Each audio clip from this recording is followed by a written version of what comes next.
En la entrevista con Eduardo Franco, abogado defensor del vicepresidente Jorge Glass, formulé una pregunta de Ricardo Rivera. Considera que según el artículo 66 de la Constitución, numeral 18, afecta a su derecho al honor y el buen nombre. El abogado Aníbal Quinde, su defensor, ha solicitado el derecho a la réplica. Aníbal Quinde, buenos días, bienvenido a Contacto Directo. Buenos días, abogado Pinargotti, buenos días con los televidentes. Para dar paso a la réplica, reproducimos esa pregunta. Veamos. La asociación ilícita de Ricardo Rivera con Odebrecht está comprobada en el proceso. O sea, es la asociación de un ciudadano sin ningún cargo público con el más importante contratista de los sectores estratégicos. Y Odebrecht pagó a Rivera varios millones de dólares porque consideró exitosas sus gestiones con el gobierno. Y la única relación de Rivera con el gobierno es que su sobrino, el vicepresidente Glass, era la cabeza de los sectores estratégicos. O sea, no es eso suficiente para probar que la asociación ilícita también formaba parte del vicepresidente y que derivó en otros delitos como peculado o lavado de activos. Es su réplica.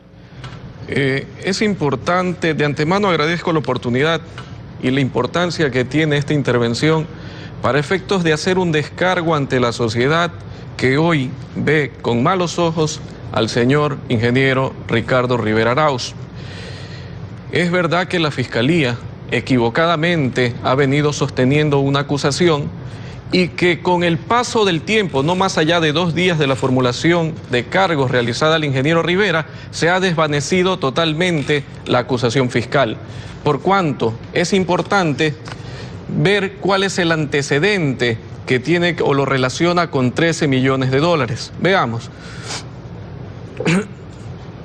En la formulación de cargos, la Fiscalía ha dicho, lo relaciona al ingeniero Ricardo Rivera con Diacelet como acreedor.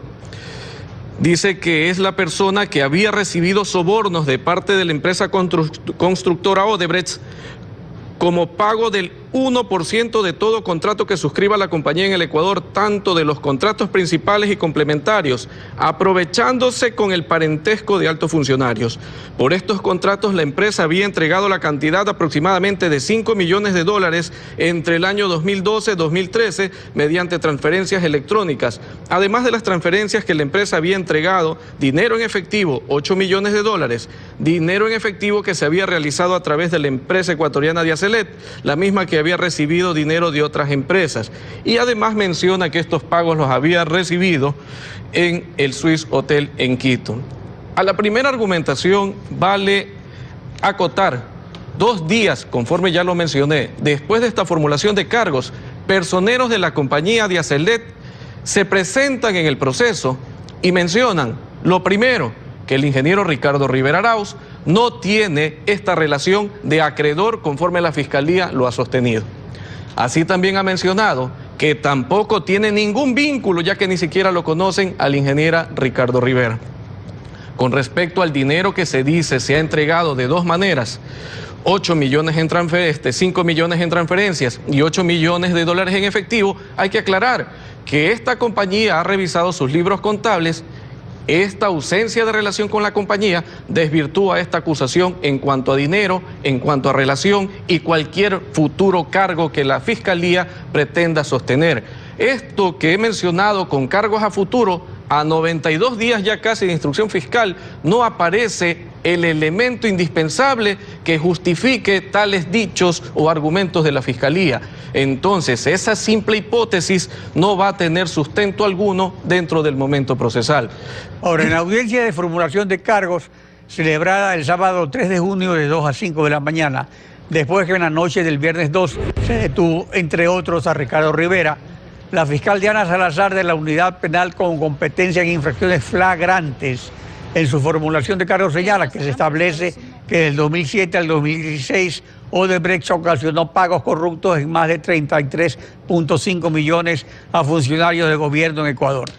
Odebrecht, en cambio, se benefició en más de 116 millones como resultado de estos pagos corruptos.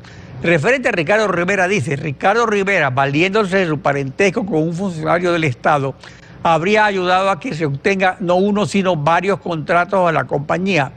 Finalmente señala: con estos antecedentes, de conformidad con el artículo 195 de la Constitución, 442 y 444 del COIP, y por cuanto para la Fiscalía General del Estado los señores enumera Masú, Villamarín, Verduga, Catagua, 5, Rivera Arauz, Ricardo Genaro y 6 Terán, han adecuado, dice, su actuar a la de un grupo criminal estructurado y organizado para cometer varios delitos como cohecho, concusión, lavado de activos, enriquecimiento ilícito, y en esta fecha doy inicio a la instrucción fiscal.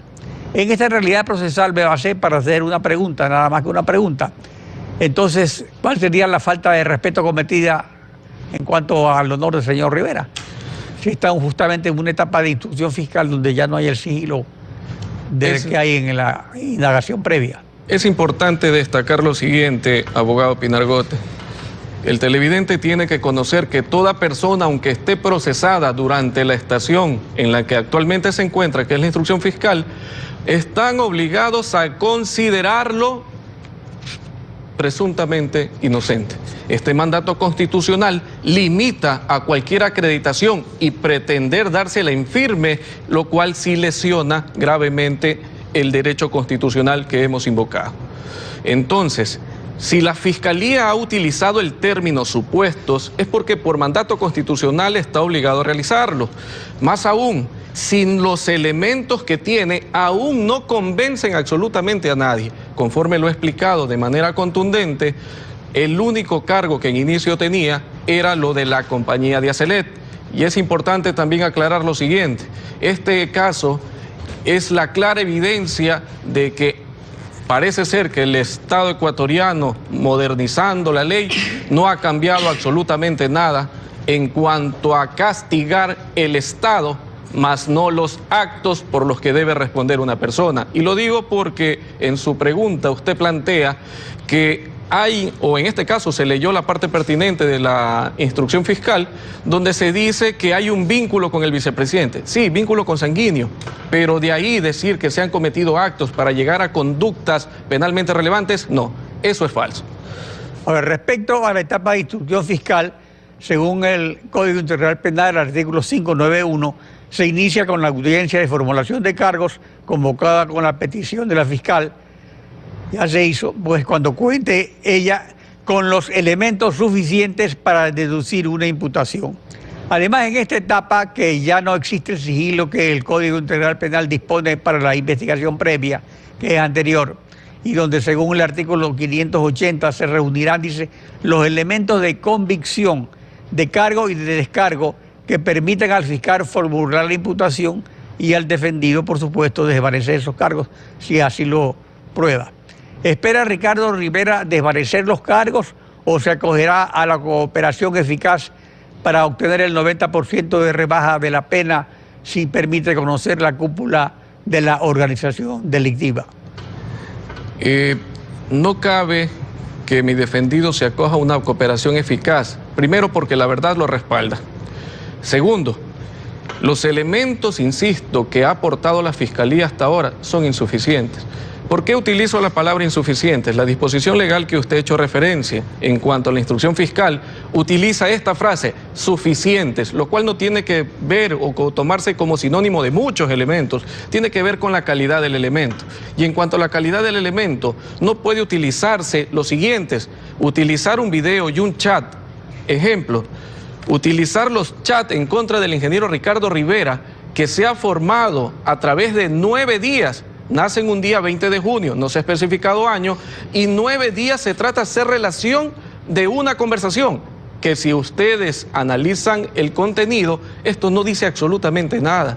Lo más trágico y que ha escandalizado al país son las iniciales que aparece JG y que por el vínculo consanguíneo que tienen, pues ahora se los acusa de esta conducta que es la asociación ilícita con delitos fines. También, ¿qué dice Pero para cerrar, abogado, pues ya se nos termina el tiempo. En el video también hay frases que están incompletas, se los escucha y cuando se los escucha no se los entiende. Frases entendidas a medias dan pues interpretación a cualquier tipo de cosa, pero si se toman en el contexto, esto va a tener que en su momento no va a poder soportar la carga probatoria respectiva, la contradicción respectiva y por ende yo creo que la consecuencia final de este caso tendría que ser el sobreseimiento del ingeniero Ricardo Rivera. Aníbal Quinde, abogado defensor Ricardo Rivera, ha ejercido usted su derecho a la réplica. Gracias. Este fin.